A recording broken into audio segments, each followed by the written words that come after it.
Hello again from Metro Manila, the Philippines, Southeastern Asia. This is actually, despite the title, not the chaotic and humiliating speech that the Romanian dictator President Nicolae Ceasescu delivered from the balcony of the Romanian Communist Party's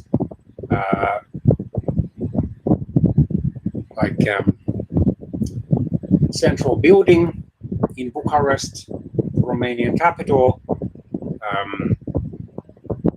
on the morning or then early afternoon of December the 21st, 1989, which exists in several versions, some full, some clipped on YouTube. I was actually trying to find the text. I had been able to find it still a few years earlier, or some years earlier here in the Philippines, but I could no longer find it. Instead, I found an interesting text that maybe was meant to be delivered on the Romanian television on the evening of December the 21st, 1989.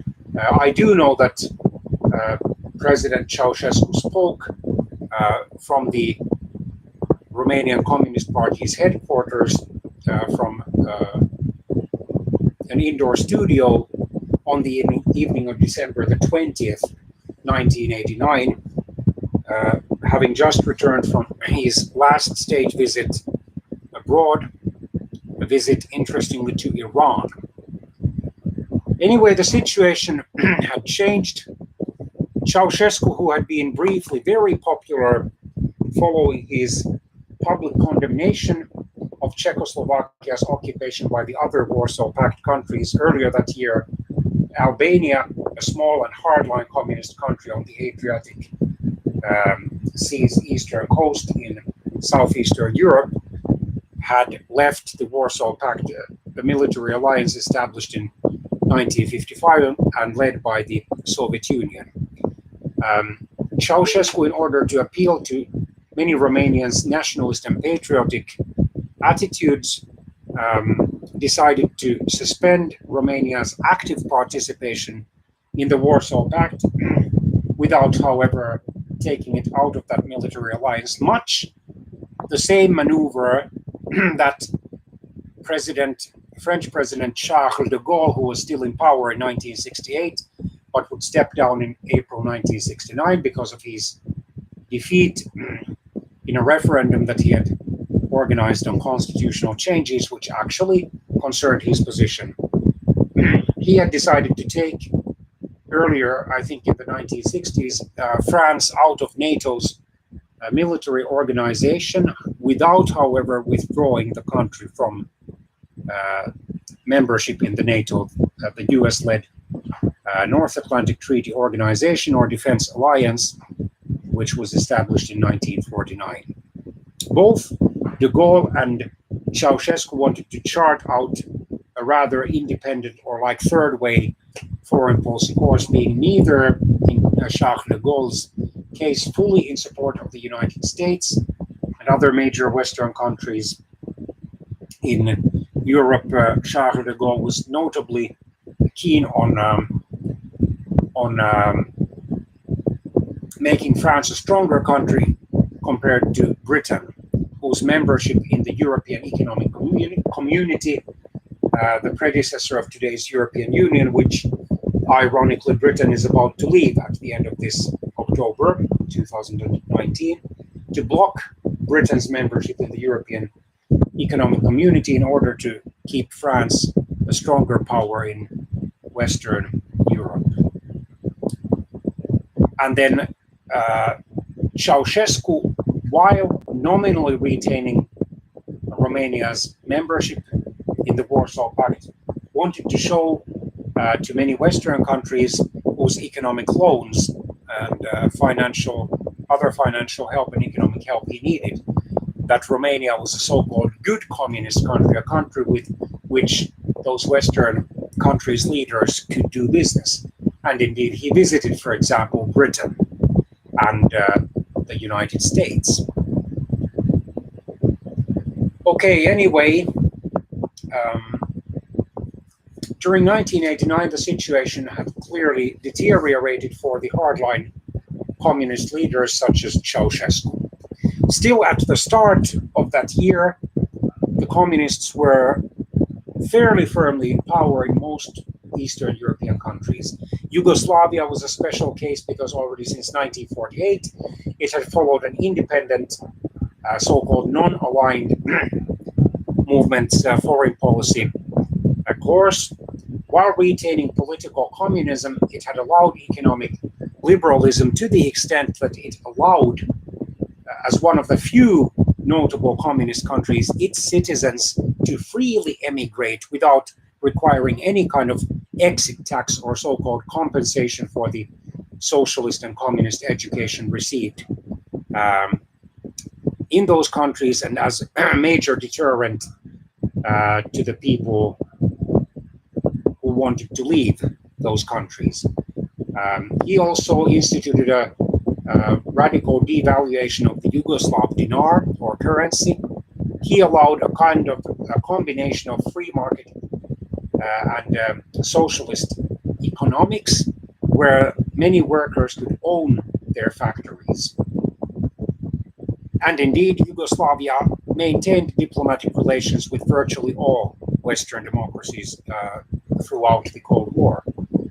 And Yugoslavia likewise was considered a relatively good communist country, especially because it did not belong to the Warsaw Pact. And tourism to Yugoslavia was fairly open. Of course, there were some safeguards. You could not openly criticize the communist system, and you had better refrain from indirectly criticizing it either. But if you came there, for example, to study the Yugoslav languages, note the plural, Serbian, Croatian, Slovene, Macedonian, and so forth, you were welcome. And if you came there for the historical sites and or the nice beaches on the shores of the eastern shores of the Adriatic, you were welcome, or you liked the Alps and other mountains, fine. Romania was not as open to Western tourists as Ceausescu wanted to make believe in his propaganda, because of the notorious and brutal communist secret police Securitate, literally translated and ironically translated as security, because it deprived many ordinary Romanians of their basic human rights. Many were surveyed, spied on, thousands went to the prison or to labor camps. All open, even indirect dissent was stamped out, and contrary to Yugoslavia, which was an authoritarian communist dictatorship, Romania strove to control even the private dissent found in, for example, domestic or home-based discussions. But during the course of 1989, things began to unravel. Poland, which had already started, or whose communist government had already started negotiations with the democratic opposition groups, such as most notably the Solidarity Trade Union, led by a dismissed electric worker or electrician, Mr. Lech Wałęsa. Wałęsa would go on to serve as the second post-communist, or, well, depending on the viewpoint, either the second or the first post-communist Polish president, because technically General Wojciech Jaruzelski was the first post-communist Polish president, because by the time the Polish parliament elected him, or its lower house did, Poland had already renounced communism and had received a democratic government.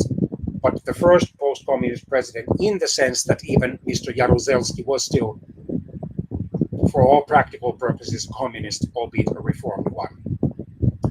But partly free elections were held in Poland in the summer of 1989, I think in June, where the Solidarity Trade Union received all the 35% of the lower house's seats that could be contested freely, and 99 of the 100 Senate seats.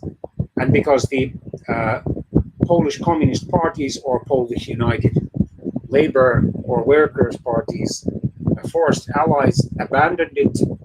A fellow Solidarity politician, Mr. Tadeusz Mazowiecki, was able to form a non-communist government in August 1989. In Czechoslovakia, the events moved quickly in November and December, late November and early December 1989, with the hardline leader Mr.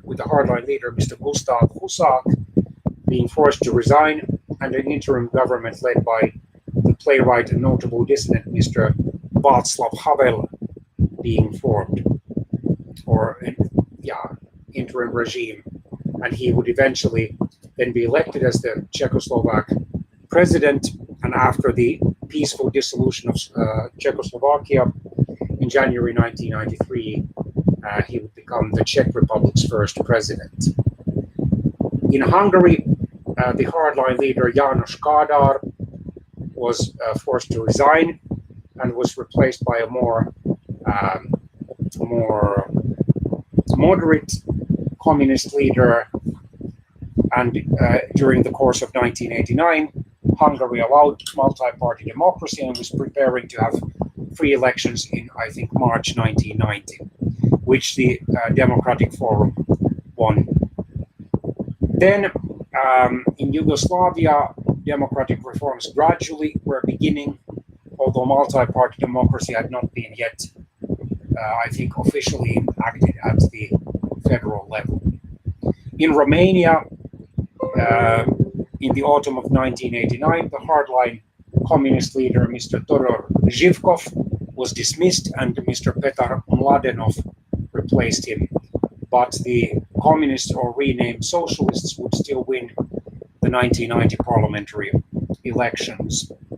Albania still remained a hardline communist dictatorship and would do so until 1991, when the leader, I think Mr. Ramiz Alia, had to make way for a more reformist leader.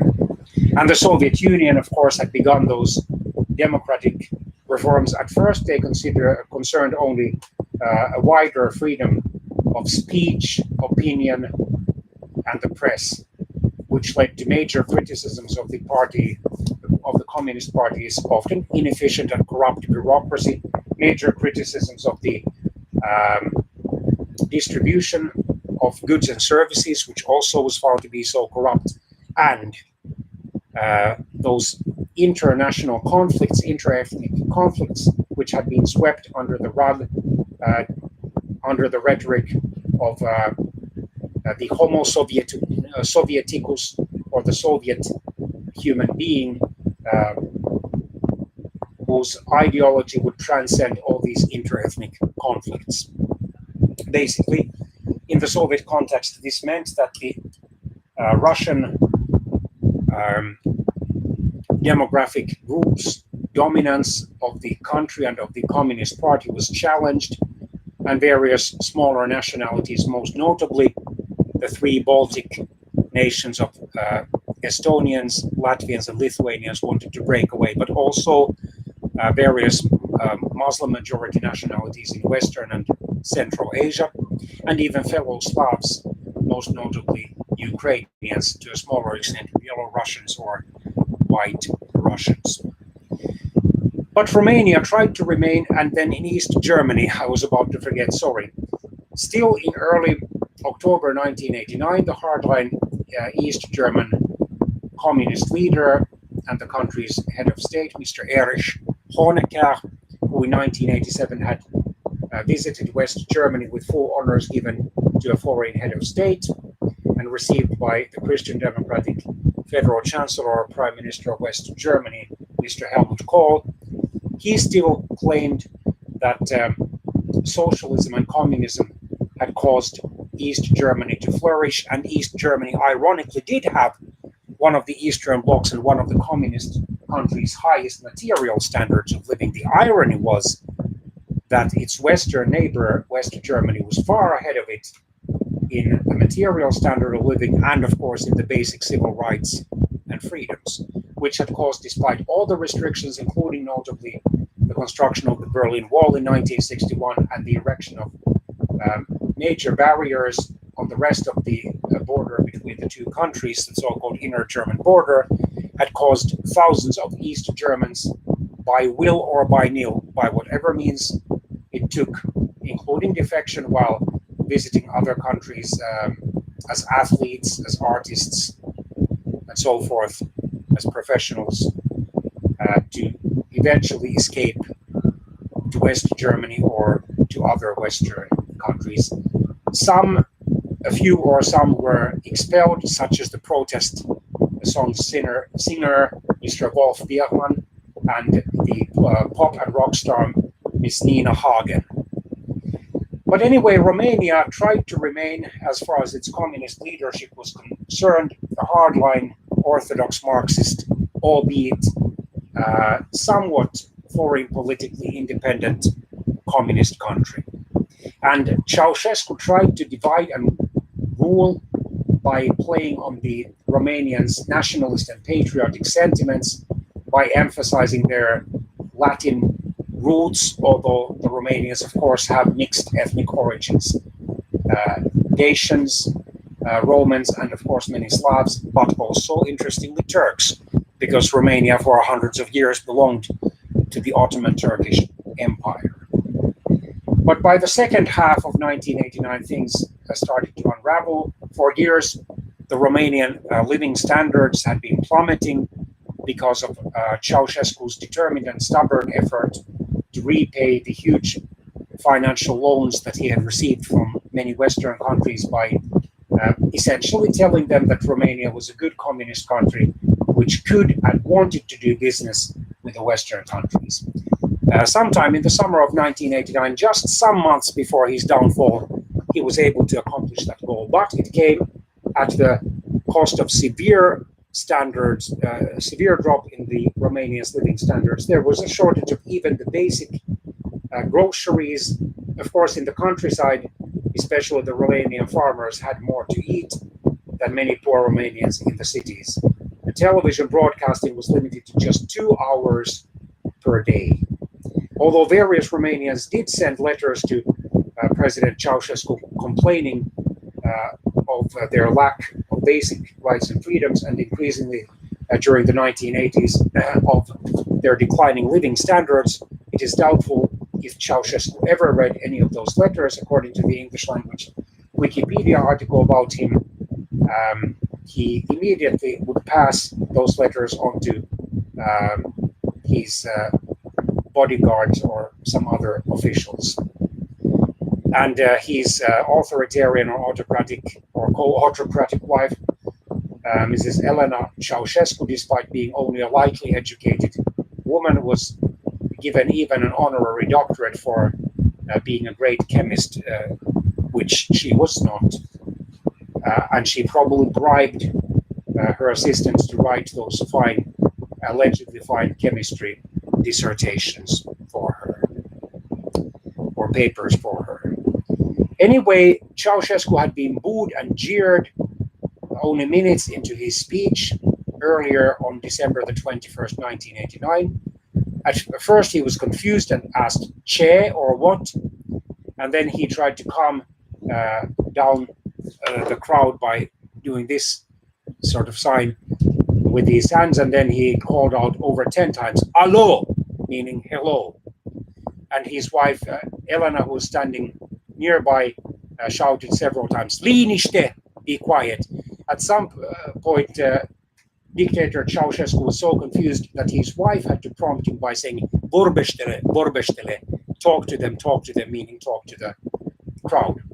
And several times he tried to quiet down the crowd by saying, "Tovarăș, a se zaci și liniștiți la locurile voastre," or "Comrades, stay quietly in your places." He was able somehow to struggle through to the end of his speech, but clearly he had lost control of the crowds, and he retreated inside the Central Committee's building, and he made a fatal mistake.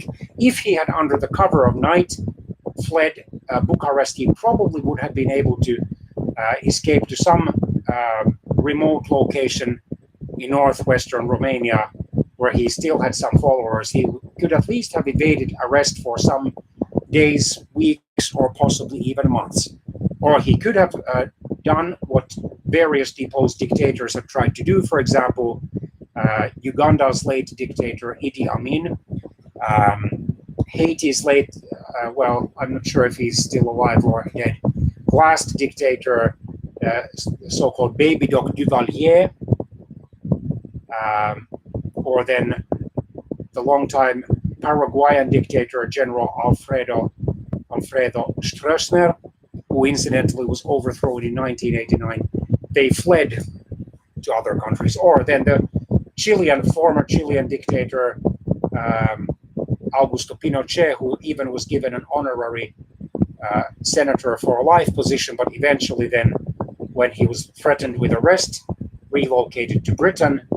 However, he was never placed in trial because of his advanced age and poor health.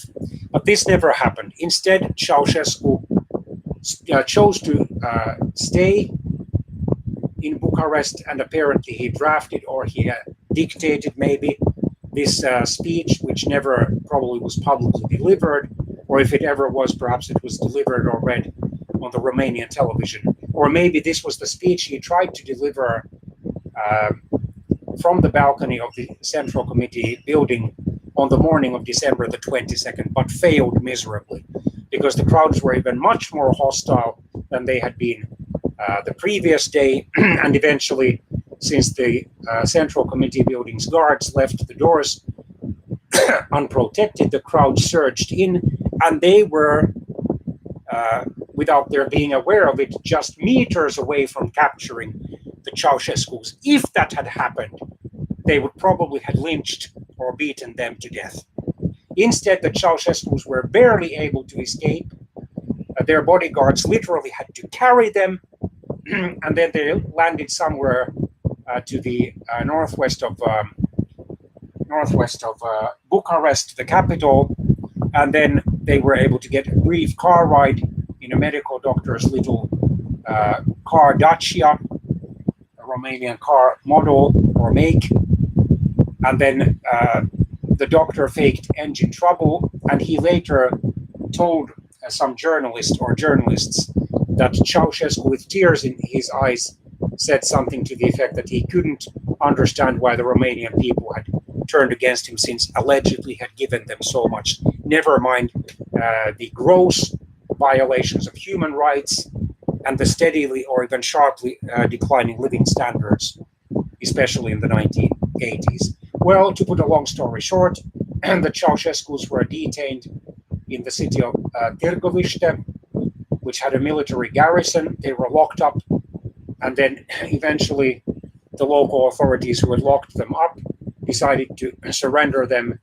to a makeshift, technically kangaroo court, because Romania had just had a revolution 3 days earlier, where on December the 25th, ironically Christmas Day, as atheists, the Ceausescus, of course, did not celebrate Christmas except perhaps as a season for gift giving, but definitely not in any Christian or other religious context.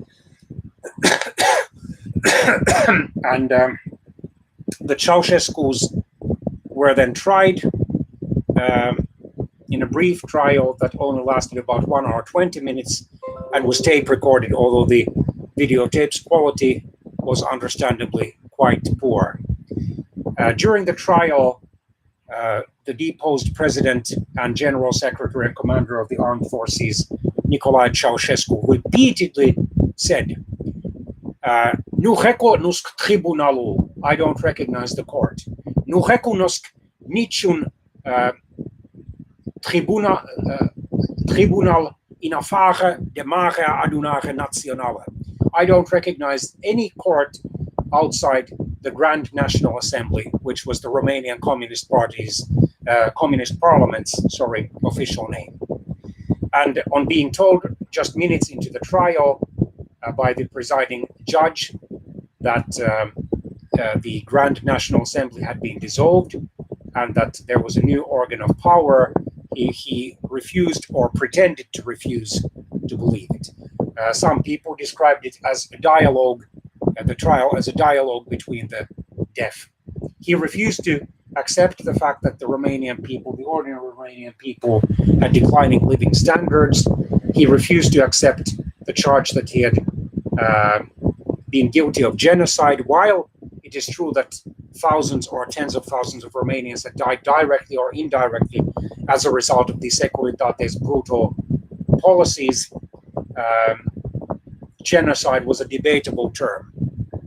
And also the Romanian economy's destruction was a debatable charge, because Romania had nevertheless managed under Ceausescu, albeit at a cost of drastically falling living standards for the ordinary people, managed to repay its foreign debt. And then there was one charge which definitely was unproven and remains unproven to this day, that the Ceausescus supposedly had huge bank accounts abroad. If they had those accounts, they still have not been found 3 decades after their execution. Well, to put a long story short, Ceausescu's lawyer gave up trying to defend them. At one point, the presiding judge or the prosecutor asked the Ceausescus if they ever had had a mental illness, because that, according to the prosecutor, could have served as their defense. And both Ceausescus reacted angrily, either Mrs. Ceausescu or Mr. Ceausescu, saying, "What an obscene provocation." And they, of course, denied that charge. After the makeshift or temporary or kangaroo court, call it what you will, had pronounced the sentence of death and the confiscation of their property on the couple, the deposed dictator Nicolae Ceausescu was just minutes away from being executed, angrily shook his other fist, saying that Romania would endure forever, and so would the free Romanian people, but not with traitors or prădătorii, because he was unable to pronounce the R in the normal Romanian way with his teeth. He pronounced it in the jugular way, or so-called French way. He repeatedly called his captors and the ones who had deposed him from power prădătorii, or traitors. And then at first, the couple were to be shot separately outside, but Mrs. Ceausescu defiantly declared, standing behind a tall soldier who was guarding them, "If you want to kill us both together, împreună, împreună," she repeated a few times. She said, "Împreună am luptat, să murim împreună." Together we have fought, so let us die together. And their wish was granted, although not without the brutal and totally unnecessary action of tying their hands behind their backs. Because, first of all, the Ceausescus were unarmed, they were old. Mrs. Ceausescu was 73, Mr. Ceausescu was 71. They were physically short, besides they were also frail. So there was absolutely no chance they could have escaped being shot, even if their hands had remained free. The only trick they could have tried was try to run out of the building into the courtyard, but that would basically just have resulted in their summary execution. They would have been killed by shots to their back. And that young soldier, later Colonel Ionel Boeru, who was interviewed, was it about 1 decade ago or several years ago, had been given orders to execute the couple, even if other people were killed in the room, in the temporary courtroom, because the Ceausescu's captors still feared that even though they appeared to be in control of at least most of Romania, there still could be pro-Ceausescu factions who would try to rescue the couple. But this never came. The couple, after their hands had been tied, Mr. Ceausescu did not resist as long as Mrs. Ceausescu kept protesting, claiming that she had supposedly raised the soldiers who tied their hands like a mother, and that they were supposedly breaking her arms. But one soldier charged, "Half of our colleagues are dead because of you, our fellow soldiers, our brothers, and then Mrs. Ceausescu, just minutes away from her execution, claimed that the Securitate had done that, not them. Never mind that until December the 22nd, the official start of the Romanian Democratic Revolution, the Securitate had been firmly under her husband's control, at least officially. And then she admitted that they were powerless. They were led then through the hallway into the courtyard, and as soon as they were lined up in front of the one of the walls during the brief walk to their place of execution, or to their wall of execution, the deposed President Ceausescu had sung verses of the International Workers' March, while Mrs. Ceausescu had reportedly yelled obscenities at her soon-to-be executors. Then they were turned around to face their executioners. There was an execution group of 3, and Colonel Boiru later believed that he was the one who shot and killed the couple. The cameraman was 2 behind to film the couple's death journey through the hallway into the wall of execution. He was able only to capture the last volley of bullets, by which time the couple were already probably killed. And then one of the soldiers and a medical doctor, possibly the same one who had examined just hours earlier the deposed President Ceausescu to determine whether he was medically fit to stand trial, then walked up to the corpses of this tyrannical couple and clearly saw that they were dead. They were then buried at a cemetery in Bucharest on December the 30th. But let's now go finally, after this very lengthy introduction, into the actual speech. This is a Google translated version, so I'm not sure how accurate translation this is. Dear comrades and friends, citizens of the Socialist Republic of Romania, I address this evening to all the people of our socialist homeland in connection with the serious events that have taken place in Timișoara in recent days. Timișoara is a city in Transylvania. It's a large region in western and northwestern Romania, which has had a large Hungarian-speaking minority, by the way. On December the 16th and 17th, on the pretext of preventing a court ruling, several groups of hooligan elements organized a series of events and incidents going to attack state institutions, destroying and robbing a series of buildings, shops of public buildings, and on December the 17th intensified their activity against state and party institutions, including some military units. From the events and the statements of some participants to these events, these groups were meant to cause disorder and destroy the institutions and general assets of the city, and to signal such actions also in other centers. The population of Timișoara is celebrating and seeing all these fascist destructions that have taken place. In spite of all the insistence of political party, popular councils, business executives, and law enforcement bodies for 2 days, these groups have continued and intensified their activity of destruction, attacking institutions and shops, including some military units. In these serious circumstances, on the evening of December the 17th, being attacked, the military units responded with warning shots against those who continued to act. As the actions of the anti-national terrorist groups continued, the military units, in accordance with the constitution and in accordance with the laws of the country, were obliged to defend the order and goods of the whole city, in fact, to defend order throughout the country. The law enforcement agencies, prosecutors have carried out and continue to carry out the appropriate investigations to determine the causes and culprits of these fascist, provocative, destructive acts. From the data available so far, it can be stated with complete certainty that these terrorist actions have been organized and triggered in close connection with the reactionary, imperialist, irredentist, chauvinist, and espionage circles in various foreign countries.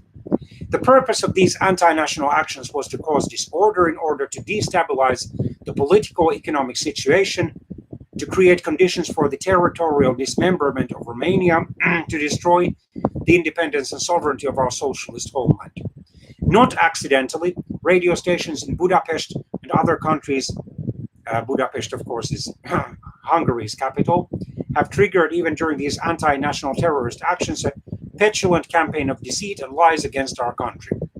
The purpose, I repeat, according to the data we have hitherto informed the position taken by the revisionist circles, the rebels of the imperialist circles in different countries, is to destroy the independence, the integrity, to stop the course of the socialist development of Romania, to return Romania back under foreign domination by a liquidation of the socialist development of our homeland. Faced with this particularly serious situation, it is necessary to act in full unity with all forces to defend the independence, integrity, and sovereignty of Romania, to ensure the development of socialist construction in our homeland. I am addressing the citizens of Timișoara with a call to show high responsibility and to do everything for the peace and order of their city, to contribute to peace and order throughout the country. I want to declare with all responsibility that the units of our army, which have the mission of defending the independence and sovereignty of the homeland of the revolutionary conquests, have shown very much patience. They did not respond even when the soldiers and officers were hit, but only when the situation was such that they were attacked by the terrorist gangs and the fundamental institutions, the order in the country, were jeopardized. The army has fully fulfilled its duty to the homeland, to the people, and to the conquest of socialism. If the army and the units of law had not fulfilled their duty and responsibility towards the country, to the people, it would have meant not to respond to the oath, not to fulfill the provisions of the constitution of the country, to act firmly in defending the socialist conquests, people, the independence, integrity, and sovereignty of Romania. In fact, any citizen of our homeland must act in defending the socialism and independence of the country. I want to openly declare that I would not respond to the people's trust if I did not do everything to defend the integrity, independence, sovereignty of Romania, our people's right to decide their development independently without any interference from outside. The campaign launched by various circles and governments against Romania strongly demonstrates that these actions were timely and well prepared. The question is rightly asked, why are those imperialist circles and governments who are making all kinds of statements against Romania never said anything about the very serious events in different countries lately? It is clear that this campaign against Romania is part of a more general plan against the independence and sovereignty of the peoples, those peoples who do not want foreign domination and are ready to defend at all costs, including with the weapon in hand, independence, the right to a free life. We all remember the firm position of our entire people in 1968, the invasion of Czechoslovakia, meaning against the invasion of Czechoslovakia, and the defense of Romania's independence. Now it can be said that this is a similar situation or even worse. That is why we must act with all responsibility to reject any attacks against Romania, the socialist construction in our homeland. We very much regret that such a situation has been reached, but this is not due to the military and the military units who for 2 days showed maximum patience and indulgence in the actions of the fascist elements of Timișoara, but those who they served, the foreign agents, have acted premeditatedly and well prepared to trigger these serious incidents in Timișoara. I appeal to all the organs and party organizations, the communists, the UTC organizations, the trade unions and all trade unionists, the Organization of Democracy and Socialist Unity, all the public bodies and organizations to act in full unity in these difficult circumstances to ensure the rejection of any actions against our socialist homeland, to ensure the development of peaceful work, to achieve the decisions of the party's 14th Congress. I address to all the citizens of our homeland, irrespective of nationality, the call to show a full understanding of the serious situation created by the terrorist actions in Timisoara, and to act in full unity and solidarity for the defense of socialism, and to do everything to stop repeating such things. Our society ensures the full participation of all the citizens of the country, of all social categories, and of the entire political life, of the leadership of the whole society. We have the broadest possibilities to discuss and resolve all issues of life, work, the welfare of the entire nation, and the independence, sovereignty, and integrity of the homeland within our mercurial revolutionary democracy. It is necessary to reject any actions directed against the homeland, our people, a peaceful construction of socialism, of independence, of the construction of the new socialist system in Romania. Let us act with complete responsibility for the present and future socialism of our homeland, to ensure the work and peace of our whole people. It is the duty of all the citizens of the Socialist Republic of Romania to work with all the forces against those who, for the service of the various foreign interests, the espionage services, the reactionary imperialist circles, sell their country for a handful of dollars or other currencies. We have to give a decisive response against those who want to dismantle Romania, to liquidate the integrity and independence of our homeland. It is necessary to support under all circumstances our army, the defense of the independence, sovereignty, and integrity of the country, the socialist construction, and the peaceful life of our entire nation. Let us act in such a way that there is no need for the army to intervene, but at the same time, under no circumstances can it be admitted that the army be attacked, and let us not allow it to be stopped from acting against those who create disorder, those who hinder the activity and the peaceful work of the people. True freedom, true humanism means to ensure the socialist development of the patrician, the welfare of the entire nation, to ensure the independence, the integrity of the country, and to expose all those who act indifferently in what forms against the interests of the homeland, independence, and socialism in Romania. Understanding the seriousness of the events in Timisoara, these actions directed and organized against our homeland will ensure that our whole nation, our entire nation, will both act and with all responsibility solve the problems in full cooperation with all the working people, with all the citizens of our homeland, to do everything that the great programs of building the multilaterally developed socialist society are done in the best conditions.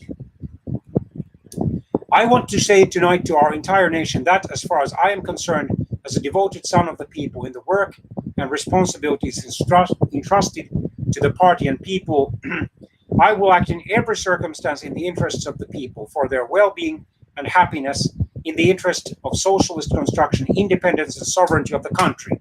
I have never and will never have anything more than the people, the homeland, the integrity of Romania, and socialism.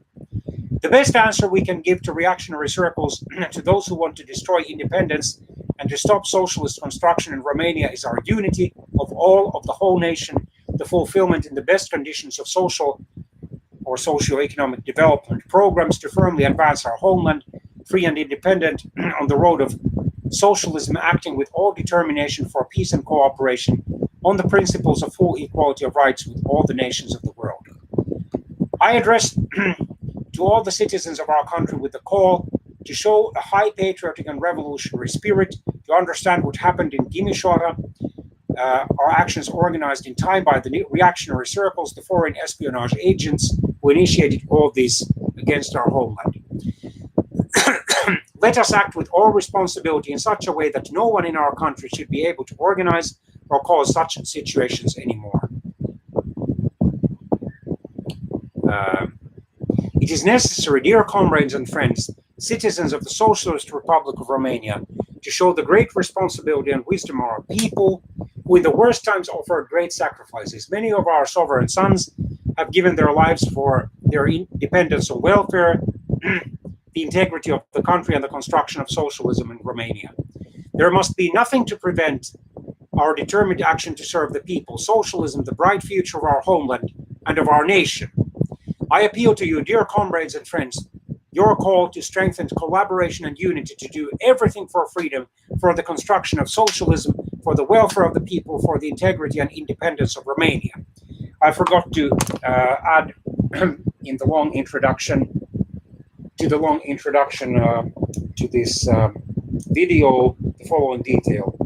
On October the 18th, so just over 2 months before this fateful day, the hardline communist leader and dictator of East Germany, General Secretary of the East German Socialist Unity Party or Communist Party, Mr. Erich Honecker, was peacefully dismissed from power.